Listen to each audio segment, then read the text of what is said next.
Okay, so do you understand the concept of a vacuum?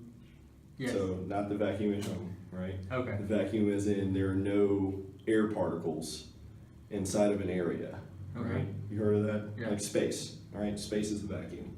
Zero air particles. That's not true. There are some air particles in space, but there are pockets of space that do not have air particles in it, okay? Okay. So few that there are, in some areas of space, there would be one molecule within a cubic meter of space, which is very, very, very, very sparse. Considering everywhere we are, there are billions of them. This is what we actually feel with our hand when you move your hand around, right? So, this whole lab is about vacuums, right?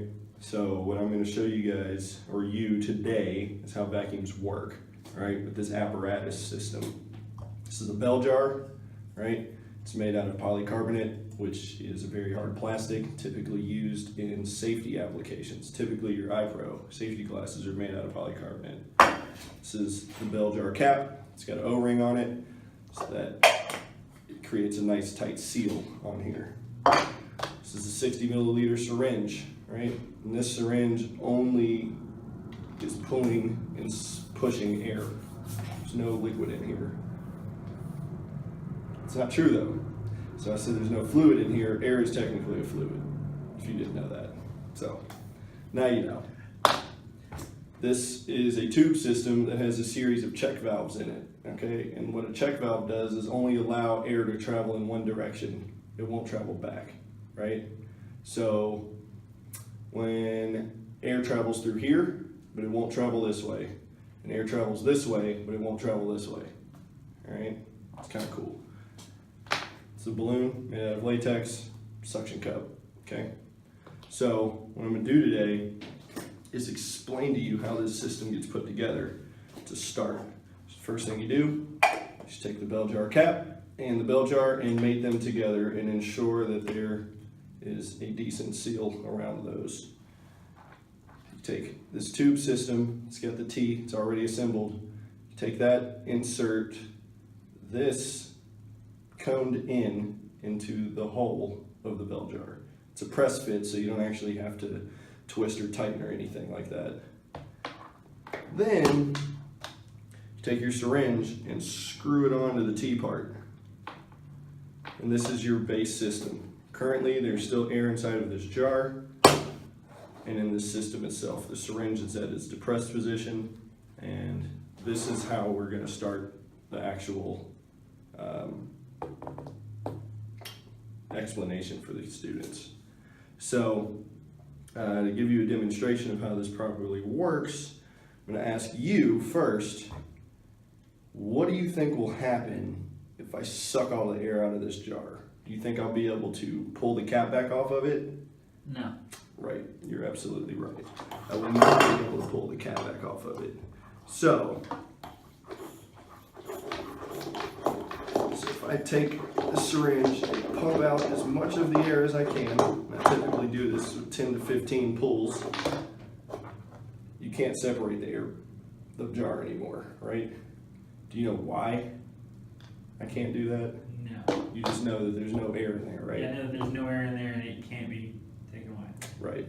So the reason that this is happening is because here on Earth, currently where we are, the air pressure that's all around us is 14.7 psi, right? So everywhere in your body, everything in this entire room, including this bell jar, has 14.7 pounds per square inch of air pressing on this thing, right? Which is a lot, believe it or not. We don't notice it because our bodies are made to deal with that type of stuff, right? So right this second, you've got 14.7 psi pressing on this thing in all directions, okay?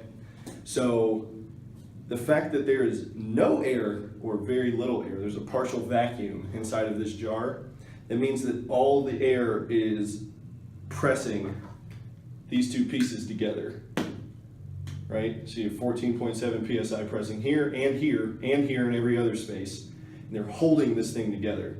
If I was strong enough, I would be able to separate it, but I'm not. I don't think anybody in here is actually strong enough to do that. And I guess here you could pass this around and let kids try and take it apart. And if they broke the seal, they might be able to, but I mean, you'd have to use a considerable amount of force to do that. And maybe, yeah, you'd have to use a considerable amount of force to do it. So you have all of this air pressing on this thing in all directions, so you can't separate it. That's why that's happening, okay? So if I were to, I guess, take this piece off, you're gonna hear something. What did you hear happen? I heard the air go back into there. The air rushed back into the container. Now you can pull it off like it's nothing, right? Super cake, okay? So, on Earth, where we currently are standing, 14.7 PSI, all right? On top of a mountain, there's less air, right? Because now you're no longer at sea level. So this measurement is being taken at sea level.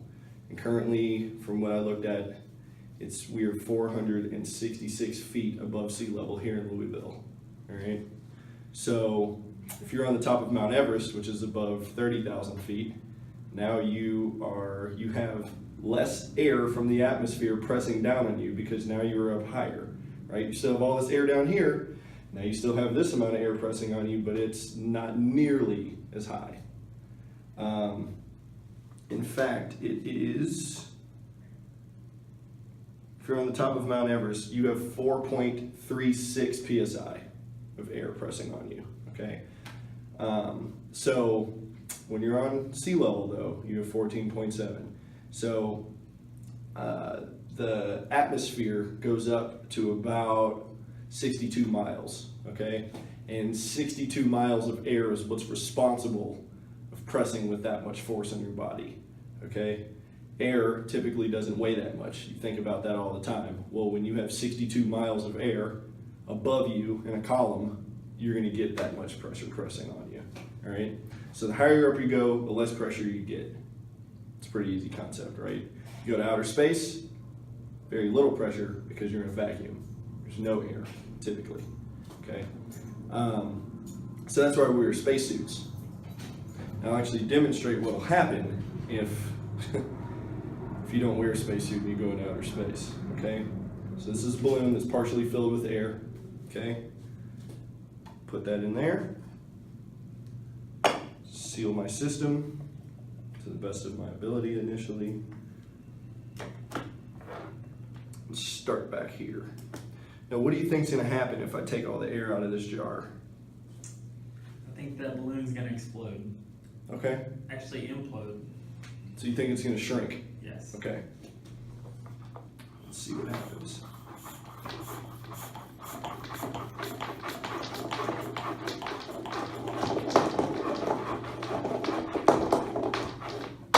So it did the opposite of what you thought, right? It did. It expanded.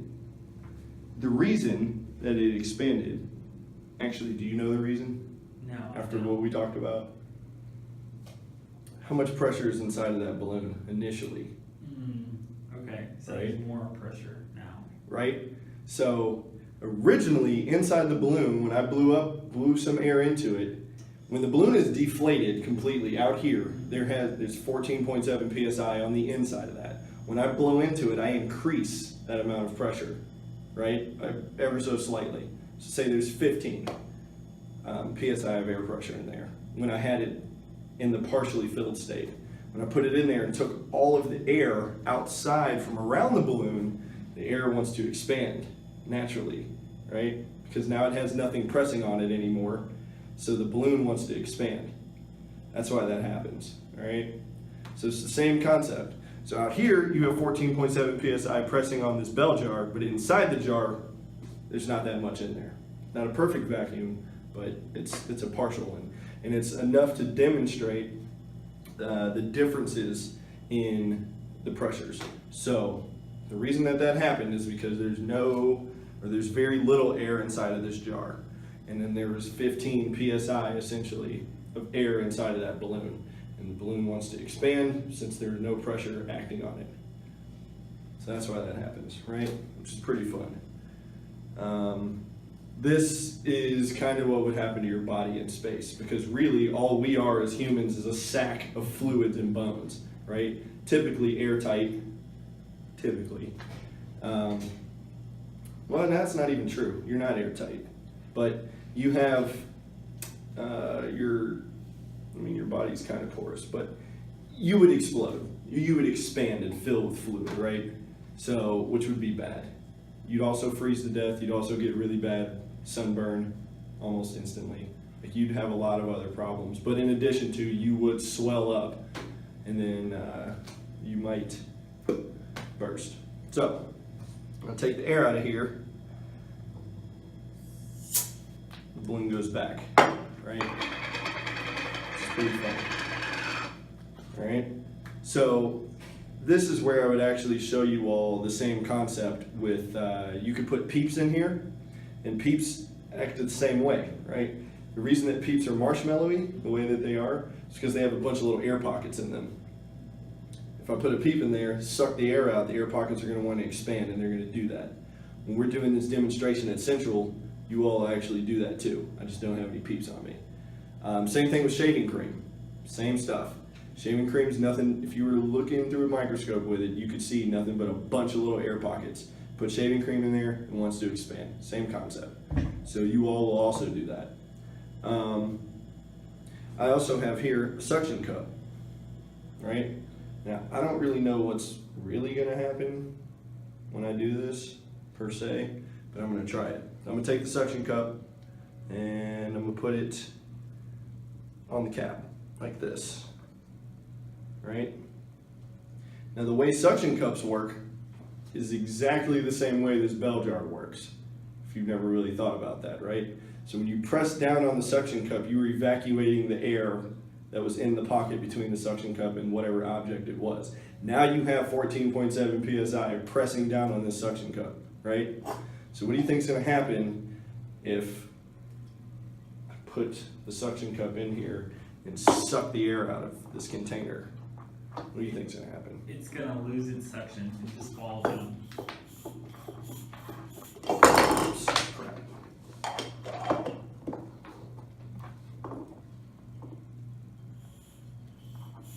It's going to fall down because there's no pressure on one side, and now there's no pressure on the other side as well. Exactly. Right? So now it's fallen down because there is no pressure pressing on the suction cup anymore, which is pretty amazing, right? So you're exactly right. So these are the types of questions you want to ask your students, is if, you know, what type of stuff would happen to the objects that are inside of this container itself, okay? Other things you can do that we won't do because it's a little dangerous, but you can get water to boil at less than 212 degrees Fahrenheit within a vacuum apparatus, right? So when they say that you go, there on some baking instructions, you have different temperature settings and ranges for the things that you do. At a higher elevation, it takes less energy to boil the water, which is pretty amazing because you're not having all of this force pressing down on the water itself, keeping the air bubbles intact, keeping everything intact. You're able to break those a lot easier. So I think water boils at, I don't know, I'll have to look into that. But I know that it boils at a lower temperature than 212 degrees, and it does here on here. So, I think that's it. Do you have any questions? I have no questions. So when you think about pressure, this is a demonstration of how this kind of stuff works. Your car tires, pressure, same thing, right? You fill those things up with 30 pounds, 30 psi, right? So now they have, that's why they're so hard, right? So at the bottom of the ocean, you have a lot of pressure, right? Because in addition to the entire atmosphere pressing down on you, you also have all of the water, which is pretty heavy, pressing down on you also. And water weighs about 7.5 pounds per gallon. So if you have an entire ocean pressing on you, now you're at 15,000 psi, which the opposite will happen, right? You won't explode, you will implode, and the ocean will literally crush you. So that's why you have to wear a suit to go to the bottom of the ocean, or be in a submersible. So your tires have roughly 33 psi in them, and the outside air 14.7 psi going against each other. Let's say you are at a higher altitude. Would you have to change your psi that You put in your deflate tire? your tires slightly so that they don't actually expand and then cause them to pop. So that's exactly right. Same thing happens in the winter, right? That's what I was just about to ask. I was just about to ask that one. So in the winter, but this happens for a different reason, all right? So air actually condenses a little bit when it's cold, all right? So when that happens, the molecules want to become closer together, and when that happens, it causes less pressure to form inside of the tire itself. So even if you have the same amount of air in there, the density of the air slightly changes due to it being cold, right? So that's why that happens. So then you have to increase your air pressure in your tires slightly. But a lot of people say don't do that because when you're driving, you create friction in your tires, which heats up the air that's in your tires, which causes them to expand back normal. So yeah, you're exactly right. If you live in Colorado, your air pressure setting in your tires will be a little bit higher than what they would be here, or a little bit lower than what they would be here. So it's a very good question because a lot of people miss that. So your fluids, everything is built around us dealing with pressure at sea level, right? And so if you go different places above or below sea level, you have to account for those differences in pressure. How many minutes am I at? You are at 19. Not bad. You're at 19. Okay, cool. We're done.